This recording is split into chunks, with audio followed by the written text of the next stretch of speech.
اللهم صل على سيدنا محمد وعلى آله مائک تھا بول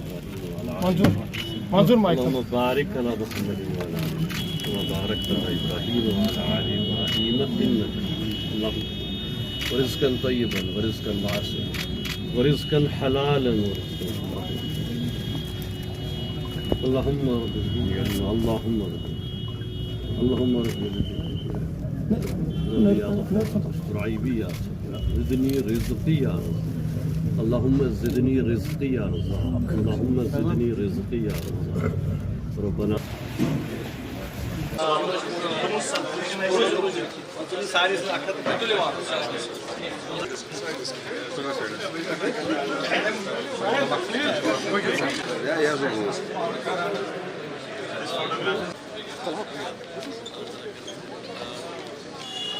نشے کی لت میں اضافہ ہی ہو رہا ہے، وہیں پہ خودکشی کے رجحان جو ہے وہ بھی بڑھتا جا رہا ہے۔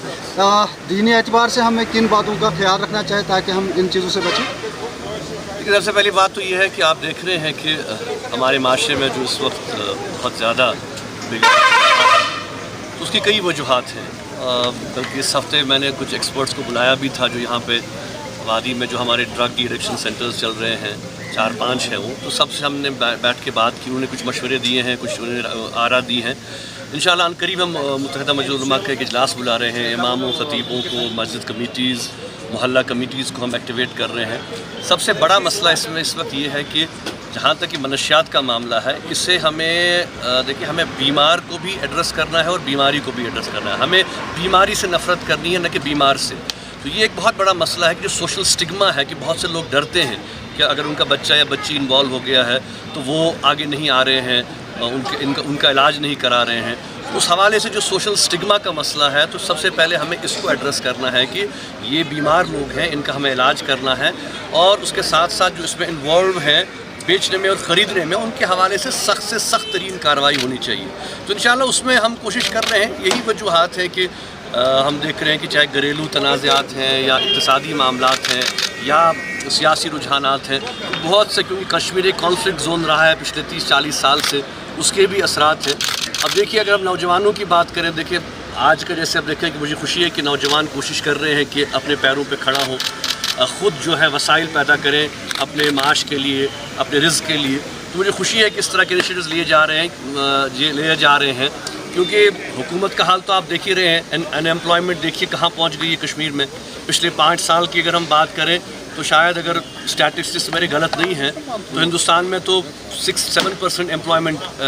ایمپلائمنٹ ریٹ ہے۔ جموں کشمیر میں اس وقت 24% امپلائمنٹ ریٹ ہو گئی ہے۔ پچھلے 5 سال سے آپ دیکھ رہے ہیں کہ نوکریاں کہیں نہیں ہیں، جوان کے لیے کوئی کام نہیں ہے، کوئی ان کے لیے انسینٹیو نہیں ہے، اور جو نوکریوں میں ہیں ان کو بھی نکال رہے ہیں، کوئی ریکروٹمنٹس نہیں ہو رہی ہیں۔ تو آئی تھنک ان سارے معاملات کا ہمیں جائزہ لینا ہے۔ اقتصادی طور جو ہے وہ ایک بدحال سٹیٹ ہمارا جو ہے وہ دن بدن بن رہا ہے۔ تو اس حوالے سے آئی تھنک کہ پرائیویٹ سیکٹر کو آگے آنے کی ضرورت ہے۔ جس طرح سے جوان کوشش کر رہے ہیں کہ خود اپنا معاش کریں، لوکل برانڈز بھی آ رہے ہیں، باقی جو انٹرنیشنل برانڈز ہیں وہ بھی آ رہے ہیں، تو کوئی نہ کوئی محنت لگے ہوئے ہیں جماعت اس وقت محنت کرنے میں کہ کوئی نہ کوئی طریقہ نکلے۔ لیکن جہاں تک حکومت کی ذمہ داری ہے، میں سمجھتا ہوں کہ حکومت اپنی ذمہ داری جو ہے وہ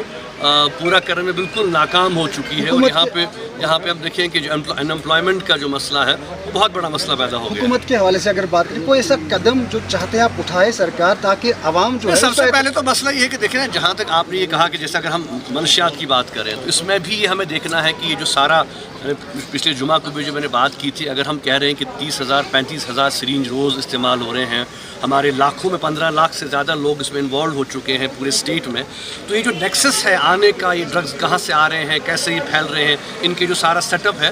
یہ اس میں تو گورنمنٹ کو دلچسپی لینی ہے نا کہ یہ دیکھیے آج کے دور میں آج اگر آپ سوشل میڈیا پہ کوئی ٹویٹ کرتے ہیں یا کوئی پوسٹ کرتے ہیں تو 1 گھنٹے کے اندر آپ کو جو ہے انویسٹیگیشن ایجنسیز جو ہے وہ آپ کو مارک کر لیتی ہیں۔